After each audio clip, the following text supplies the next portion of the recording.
Okay जी, तो आपकी screen पे एक और सवाल आ रहा है, सही जी, जो कि आया था विंटर 2019 में आइजा 600 के रिलेटेड। इसकी रिक्वायरमेंट को रीड करते हैं, सही है।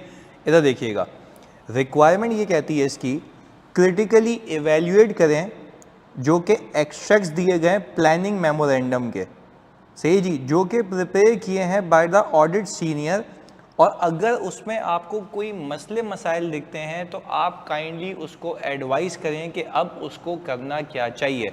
तो यानी इस सवाल को सॉल्व करने के लिए आपको पूरा आइजा 600 याद होना चाहिए, पहली चीज़। दूसरी चीज़, यहाँ पे वो कह रहा है प्लानिंग मेमोरेंडम, तो क्या हम परफॉर्मेंस स्टेज पे आ चुके हैं? जल्दी बताओ, क्या हम परफॉर्मेंस स्टेज पे आ चुके हैं या प्लानिंग पे ही होंगे? जल्दी बताएं, क्या हम इसमें परफॉर्मेंस स्टेज पे आ चुके हैं या प्लानिंग पे ही होंगे? सर प्लानिंग पर ही होंगे, तो आपको प्लानिंग की चीज़ें याद होनी चाहिए।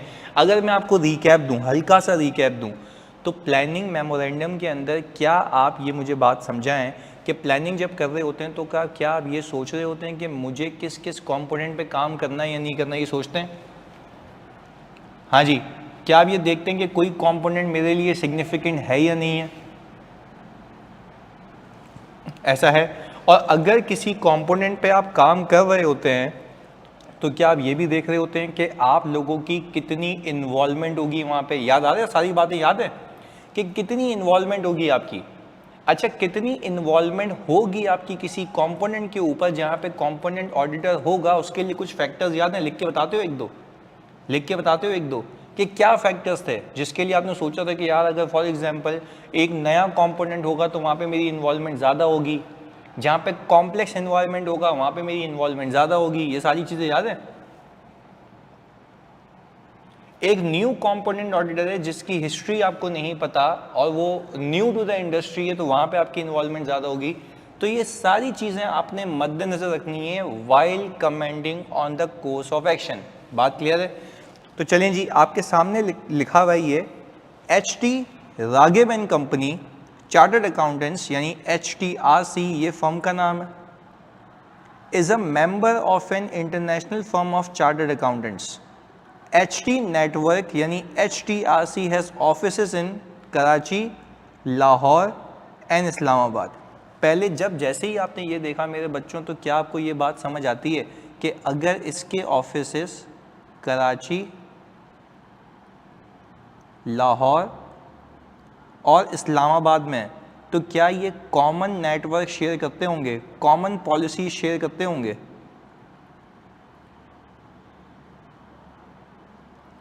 कॉमन पॉलिसीज़ को शेयर करते होंगे? ऐसा कुछ था, ऐसा कुछ कहीं हमने पढ़ा था? यस, देखो इतनी इतनी मामूली सी बातें होती हैं, हमने पढ़ा था ये कॉमन पॉलिसी शेयर करते होंगे। अब आगे देखिए, क्योंकि हर एक इन्फॉर्मेशन बड़ी रेलिवेंट होती है। आगे, you are the audit manager at Karachi office, यानी आप बैठे हुए हैं कराची ऑफिस में। You are responsible for the audit of health pharma limited and its group financial statements, यानी सर आपको एक उसके स्टैंड लोन फाइनेंशियल्स भी करने हैं और ग्रुप एफएस भी करने हैं। ये भी बात समझ आती है? ये भी बात समझ आती है, ग्रुप एफएस भी करने हैं आपको। अच्छा जी, for the year ended 30 November 2019, the extracts of the draft planning memorandum for the group audit prepared by the audit senior are as follows. अच्छा, आप एक एक करके देखते हैं। वो कहता है ग्रुप के कंसोलिडेटेड नंबर ये हैं। रेवेन्यू आपको दिख रहा है 70 मिलियन का, क्योंकि जाहिर बात है ऊपर रुपीज़ इन मिलियन है, तो ये बिलियन हो गया तकरीबन। प्रॉफिट और लॉस दिया हुआ है बिफोर टैक्स, टोटल एसेट्स दिए हुए और मटीरियलिटी दी हुई है, मटीरियलिटी दी हुई है, ऐसा ही है। फिर हमने कहा HPL, यानी इसकी जो सेपरेट बुक्स है, यानी पेरेंट एंटिटी जो है उसकी सेपरेट बुक्स की अगर आप देखें मटीरियलिटी दी हुई है 322 मिलियन, 322 मिलियन की। तो आप सोचें इसमें क्या करना चाहिए। अब एक एक करके नोट देख लेते हैं। वो बोलता है HPL is the holding company and owns 100% share holding in FCL and SPL, यानी FCL ये रहा, SPL ये रहा, इसमें 100% की होल्डिंग है इसकी। आगे फिर नोट नंबर 2 में कहता है FCL is audited by HTRC Lahore office. पहले बताओ सेम फर्म है? जल्दी बताओ, सेम फर्म है? इसका लाहौर ऑफिस कर रहा है ऑडिट, सेम फर्म है? यस सेम फर्म है सर, हमने यहाँ पे लिख दिया, ये आ गया same firm.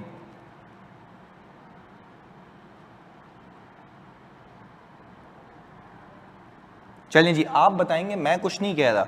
Since FCL is being audited by HTRC Lahore office, ये बंदा कह रहा है जिसने प्लानिंग की है, ऑडिट सीनियर ने, no further procedures have been planned for obtaining understanding of the component auditor. हाँ भाई, वो कह रहा है कि हमने कंपोनेंट ऑडिटर की अंडरस्टैंडिंग नहीं ली, रीजन बीइंग कि वो सेम फर्म का बंदा है, यानी हमारा ही एक लाहौर ऑफिस कर रहा है। आप मुझे इस पे अपनी राय बता दें लिख के जल्दी से, तो हम फिर डिस्कशन करते हैं जल्दी। इसमें कोई मसला दिखता है या नहीं दिखता, जल्दी से।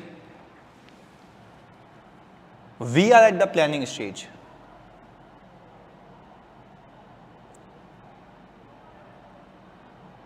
हाँ जी मेरे बच्चों, जल्दी लिखें, लिख के बताना है आपने।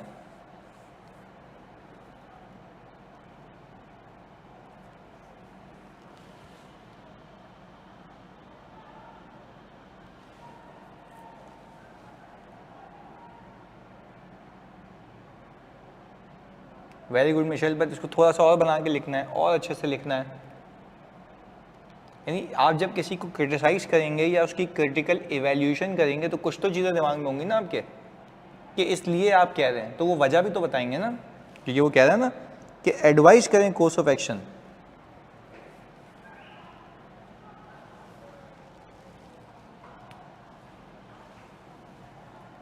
हाँ जी जल्दी से, बाकी बच्चे।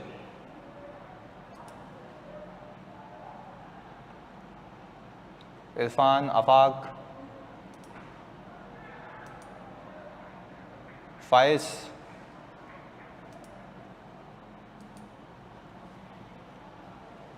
ओके। इरफान ने लिखा है पहली चीज, being the same branch of the firm, अच्छा, does not guarantee that the work performed will be appropriate. Policies are same but competence level and management responses might be different, so it should be reviewed by the head office. Very good. पर अच्छा यहाँ पे head office आपने नहीं लिखना, आप सिर्फ ये कहेंगे, आपने ये बड़ा अच्छा लिखा है, देखिए इरफान ने लिखा है इवन दो, हम यहाँ पे लिखते हैं, हम बात कर रहे हैं किसकी, FCL की।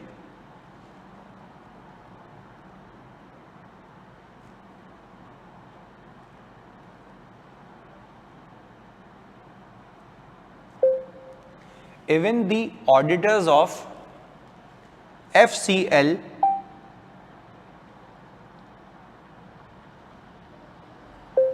shares common policies, but it is not a guarantee that component auditors are independent and competent enough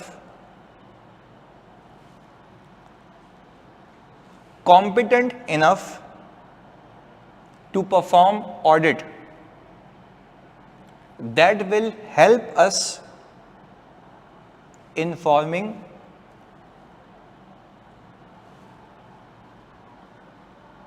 a opinion on the group financial statements। हाँ जी, पहले मुझे एक बात बताएं, क्या आप इस बात से एग्री करते हैं, क्या आप इस बात से एग्री करते हैं कि भाईजान अगर वो सेम फर्म का बंदा भी है, तो ये कोई गारंटी नहीं है कि वो कॉम्पिटेंट होगा। ऐसा है, वो same policies and procedure share करता तो उससे मुझे ये तो पता होगा कि हाँ भाई हमारी क्वालिटी कंट्रोल होते हैं, तो उससे नो हाउ होगी। पर क्या ये कॉमन क्वालिटी कंट्रोल प्रोसीजर्स की वजह से मुझे एक फ़ायदा होगा कि मैं ये देख पाऊंगा कि क्या उसने ट्रेनिंग्स वगैरह की हुई नहीं की हुई है, क्या उसका वेरी गुड, क्या उसका प्रायर एक्सपीरियंस है या नहीं है, तो हमें उसकी इंगेजमेंट से पता लग जाएगा। रियल में हो चुका है ना, देखो फिर यही तो बात है। तो पहले बताओ बात समझ आती है, तो इस पे तनकीद समझ आती है आपको, जल्दी बताएं मेरे बच्चों, इस पे तनकीद समझ आती है कि भाई अगर आपके सेम पॉलिसीज एंड प्रोसीजर्स हैं, that will not allow you कि भाई आप उसका काम ही चेक ना करें या उसकी कॉम्पिटेंस चेक ना करें, उसकी कैपेबिलिटी चेक ना करें, आपने उसको पकड़ के ये बोलना है, आप लिख के दें कि आप एक्नॉलेज करते हैं अपनी जिम्मेदारियां, ऐसा है। तो आपने कॉम्पोनेंट ऑडिटर की अंडरस्टैंडिंग ली नहीं है, ऐसा है भाई। चलें जी, तो इसमें आप एग्जांपल्स भी लिख सकते हैं कि whether the component auditor have proper experience of the industry, group auditor has to evaluate that whether component auditor possesses necessary competencies and is independent from the group companies. ऐसा ही तो हमें ये देखना, तो पहले बताओ ये बात समझ आती है तो देखो ऐसे तनकीद करनी है आपने इस पे कि भाई ये आते हैं सवालात और बड़े ट्रिकी आते हैं, मतलब ट्रिकी इन अ सेंस कि this is not a simple thing, आपने पिक करना है क्या चल रहा है। पहले बताओ पहले वाले केस में कोई मसला, पहले वाले केस में कोई मसला मेरे बच्चों, ये जो नोट 2 हमने किया क्लियर है, गुड। आगे अब देखो ये फायदा है लाइव सेशंस का कि आप डिस्कशन कर सकते हैं इधर। अब बोल रहा है HPL is the holding company, HPL is the, अब देखो पहला वाला वापस रीड कर रहा हूं, मैं खाली आपको एक हिंट दे रहा हूं जो आप लोगों ने मिस की है। आप जरा एक बात देखते हैं, आपकी जो ग्रुप की मटीरियलिटी है ना, समझने की बात है, यहां पे मुझे बताइएगा, आपकी ग्रुप की मटीरियलिटी कितनी है? 286। ग्रुप की मटीरियलिटी 286 है। अच्छा, और आपकी कंपोनेंट की यानी पेरेंट की सेपरेट एफएस की जो मटीरियलिटी है वो कितनी है? 322। तो मुझे मेरे बच्चों आप एक बात बताओ, क्या इसमें आपको कोई इशू दिखता है? इशू दिखता है तो पहले लिख के बताओगे कि क्या इशू है जल्दी से, क्योंकि हमने मटीरियलिटी पर डिस्कशन की थी, याद करो, आपने उसको ऐसे ही घुमा दिया होगा और मैंने आपको ये सिखाया था कि आपकी ग्रुप की मटीरियलिटी ज़्यादा होती है, कंपोनेंट्स की मटीरियलिटी कम होती है, उसके पीछे रीज़न होता है। प्लीज़ लिख के बताएं। हाँ जी,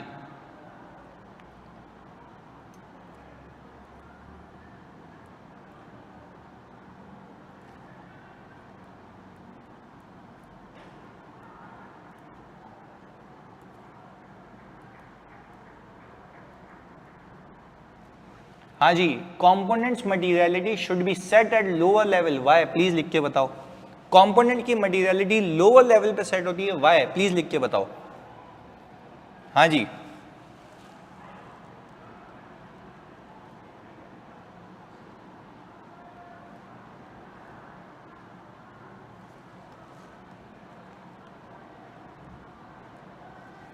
जल्दी बताएं जी। In order to mitigate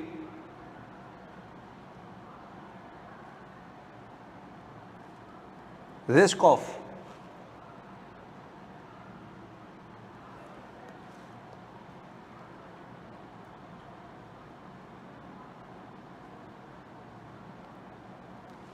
aggregation, मुझे आप एक बात बताएं, क्या ऐसा हो सकता है कि आप सेपरेट एफएस पे, प्लीज सुनिएगा, सेपरेट एफएस पे एक गलती आ रही हो, 300 मिलियन की, क्या होगी? Miss statement.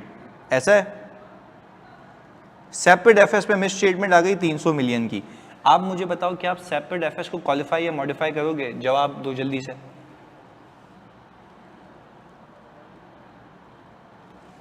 हाँ जी, जल्दी बताएं, क्या आप इसको क्वालिफाई करेंगे सेपरेट एफएस को? जल्दी बताएं। 300 मिलियन की मिस स्टेटमेंट है सेपरेट एफएस में, आप करेंगे? मिशेल कह रही है नहीं करेंगे, बाकी बच्चे बताओ क्या आप करेंगे? भाई आप लोग कह रहे हैं नहीं करेंगे। अब मेरी बात सुनो, अब आप ग्रुप का ऑडिट कर रहे हो, तो आप मुझे एक बात बताएं, ग्रुप का ऑडिट कर रहे हो तो ग्रुप के ऑडिट में जब आपको पता है कि वो फिगर्स आके प्लस हो रही हैं, वो तो मिस स्टेटेड है, तो आपका, प्लीज सुनिएगा, आप मुझे बात बताएं ना, नहीं सेपरेट एफएस को आप मॉडिफाई नहीं करेंगे ना इरफान? सेपरेट एफएस को तो इसलिए नहीं करेंगे क्योंकि आपने एग्रीगेशन रिस्क को तो केटर ही नहीं किया, बात समझ आ रही है? कोई भी बंदा कहेगा कि भाईजान आपका दिमाग खराब हो गया, सेपरेट एफएस सही है, कंसोलिडेटेड खराब है, इस बात को समझ आ रही है? सेपरेट एफएस सही है, कंसोलिडेटेड खराब है, पहले तो बात समझ आ रही है? तो मैं कहने का मतलब ये है कि भाई आपने कंपोनेंट्स की मटीरियलिटी को कम रखना होता है कि वो जमा होते तो ग्रुप तक नहीं पहुंचे, तो this is a risk of aggregation. पहले बताओ बात समझ आ रही है? This is a risk of aggregation कि भाई वो अगर छोटी छोटी गलतियां मिक्स भी हो जाए ना तो इंडिविजुअल भी सही हो जाएगा और कंसोलिडेटेड भी सही हो जाएगा। आपने उलट कर दिया, आपने उसकी मटीरियलिटी कम रखी हुई है, वो एग्रीगेट होते होते तो उससे ऊपर निकल जाएगी। तो क्या हमें ये करना चाहिए मेरे बच्चों के, मैं अपनी सेपरेट कंपोनेंट्स की मटीरियलिटी को कम से कम रखूं ताकि वो जमा होके भी उससे ऊपर ना जा पाए। पहले बताओ बात समझ आ रही है? जल्दी बताओ, बात क्लियर है? तो this is the risk of aggregation कि कलेक्टिवली जो मेरी एग्रीगेट ऑफ मिस स्टेटमेंट्स है, एग्रीगेट ऑफ मिस स्टेटमेंट्स है, वो कभी भी मेरी ग्रुप की मटीरियलिटी से ऊपर जानी नहीं चाहिए। तो क्या हम ये कह सकते हैं कि इसमें जो ग्रुप की मटीरियलिटी है वो लोअर रखी हुई है as compare to component. However इसकी अंग्रेजी क्या होगी? Group materiality should be higher than the component materiality, and component materiality should be kept at the lower side in order to avoid undetected misstatements। पहले तो बात समझ आती है? रिस्क ऑफ एग्रीगेशन को कैटर करने के लिए आपने अपनी मटीरियलिटी को क्या करना है? कम करना है। तो जैसे ही कंपोनेंट लेवल की मटीरियलिटी को आप कम करेंगे तो आप काम ज्यादा करेंगे, तो आपकी सारी की सारी चीजें कवर हो जाएंगी ग्रुप पे आते आते। पहले तो बात समझ आती है? अच्छा, कोई एक ऐसा केस बताओ, मैं तुम्हें वैसे ही पूछता हूँ ओवर एंड अबव, कोई एक ऐसा केस बताओ जिसमें आपने सेपरेट बुक्स की मटीरियलिटी कम रखी हुई है, कंसोल की मटीरियलिटी ज़्यादा रखी हुई है, और फिर भी आपकी एक मिस स्टेटमेंट आ जाए, प्लीज़ तुम लोग मुझे बताओगे, ग्रुप की मटीरियलिटी ज़्यादा है, कंपोनेंट्स की मटीरियलिटी कम है, सही है जी, और फिर भी मिस स्टेटमेंट हो सकती है, कैसे? लॉजिक बताना। देखो, पेरेंट की, सब्सिडरीज की, सबकी मैं प्लस करूं तो जाहिर सी बात है कलेक्टिवली भी मटीरियल नहीं है, बट अगेन फिर भी मिस स्टेटमेंट हो सकती है। कैसे हो सकती है? जल्दी बताओ। अगेन सवाल रिपीट कर रहा हूं, पेरेंट की, सब्सिडरीज की मटीरियलिटी कम है, ग्रुप की ऑब्वियसली ज़्यादा है, सबको मिला दूं तो सबकी ज़्यादा है, अलग अलग करके मिस स्टेटमेंट्स को प्लस कर रहा हूं तब भी इमटीरियल है, अलग अलग करके सेपरेट बुक्स की मिस स्टेटमेंट को प्लस करूं इमटीरियल है, बट कंसोलिडेटेड एफएस फिर भी मॉडिफाई हो गए, रिपोर्ट मॉडिफाई हो गई। कैसे हो सकता है ये? प्लीज लिख के बताओ। हाँ जी, कैसे हो सकता है ये? सोचें, दिमाग लगाएं, कैफ नहीं है ये, प्रैक्टिकलिटीज है यहाँ पे। हाँ जी, जल्दी बताओ मेरे बच्चों, क्या सोचे आप लोग? जल्दी बताओ, क्या ऐसा हो सकता है? क्या ऐसा हो सकता है कि भाई मैं ये कहूँ कि ये सेपरेट एफएस है, ये सेपरेट एफएस है, ये सेपरेट एफएस है,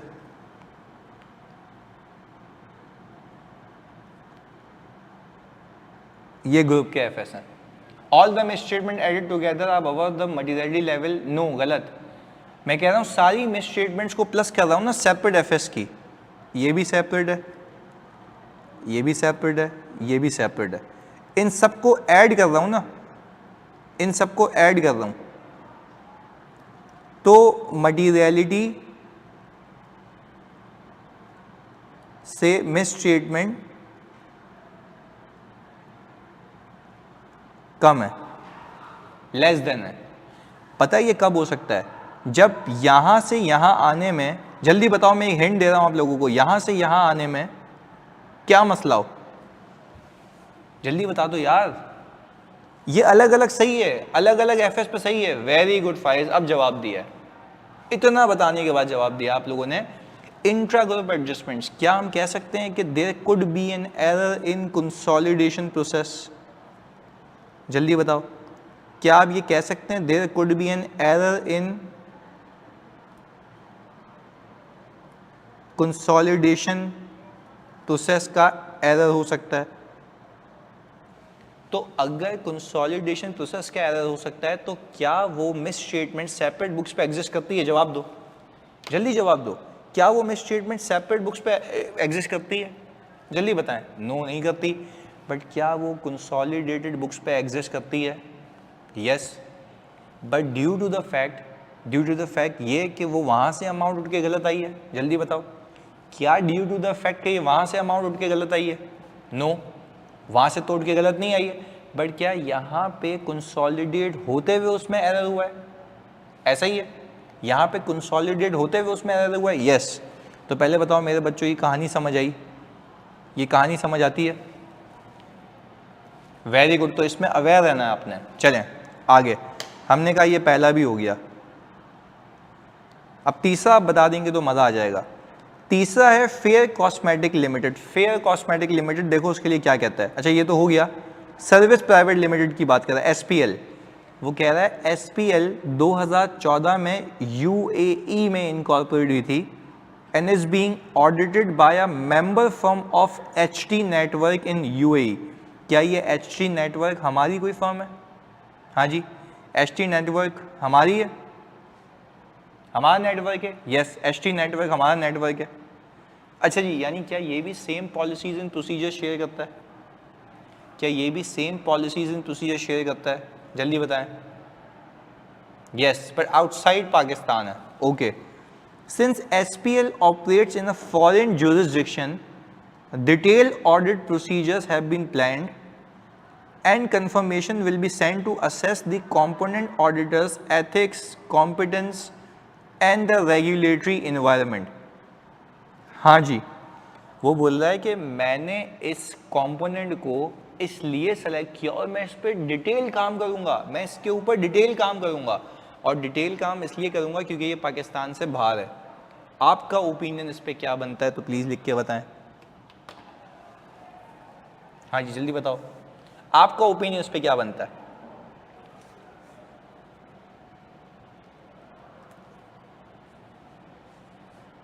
हाँ जी,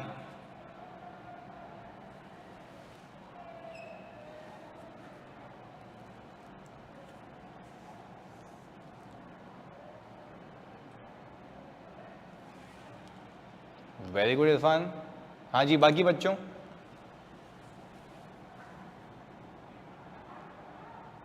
SPL is an insignificant component of the group as it attributes 0.3% of the group revenue, so there is no need to detail audit procedure. Only analytical procedure should be performed. Very good Michelle, बेहतरीन answer, बेहतरीन answer. अच्छा, क्या हम ये कह सकते हैं कि हमने याद है प्लानिंग किया था, तो हम उसमें ये भी कर सकते हैं कि हम अगर कोई हमें रिस्की एरिया नज़र आता है, अगर मुझे कोई रिस्की एरिया नज़र आता है तो मैं बेशक वहाँ पे स्पेसिफिक प्रोसीजर करवा सकता हूँ या एनालिटिकल प्रोसीजर परफॉर्म कर सकता हूँ। इससे ज़्यादा मुझे कुछ करने की नीड नहीं है क्योंकि ये कंपोनेंट है ही सिग्निफिकेंट। याद आ रही है बातें? याद आ रही है बातें? Very good. तो सर हम ये कह रहे हैं ना कि ये जो हमारे पास कंपोनेंट है कंसिडर्ड टू बी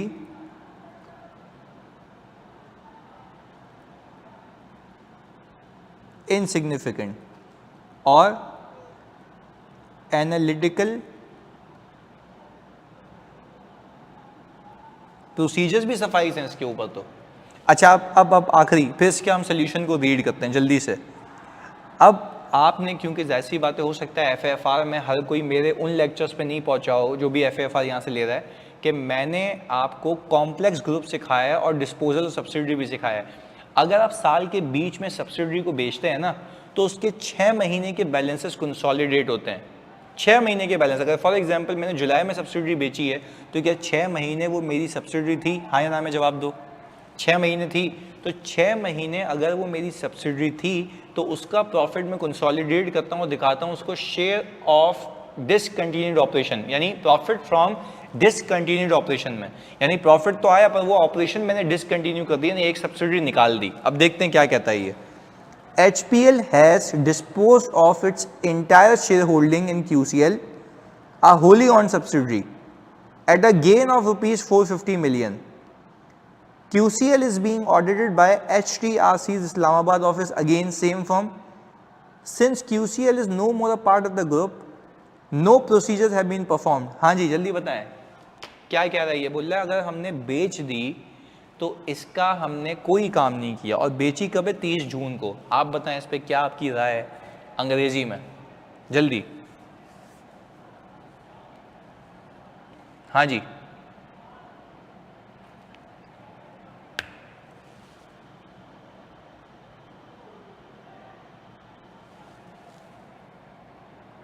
जल्दी बताओ बच्चों।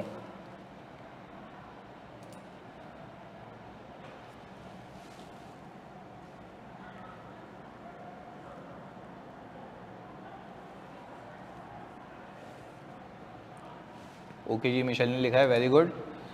QCL was a part of group during the year, so there would be intra-group balances including in consolidated FS. Hence, the audit procedure should be performed to verify those balances and transactions. Very good.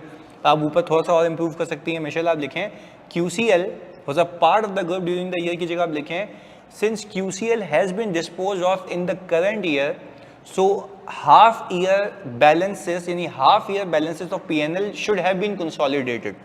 So we need to verify the half year balances that has been parked in our consolidated P&L. ये लिखना होगा आपने, लिखा आपने बिल्कुल सही है कि वो पार्ट था, बट आप उसको स्पेसिफाई करें कि P&L आएगा, क्योंकि देखो बैलेंस शीट तो नहीं आएगी ना, आप मुझे बताओ बैलेंस शीट में उसके बैलेंसेस होंगे नहीं, वो तो जा चुकी सब्सिडरी, सिर्फ ये होगा कि उसके P&L के 6 महीने के प्रॉफिट के बैलेंसेस होंगे, ऐसा ही है।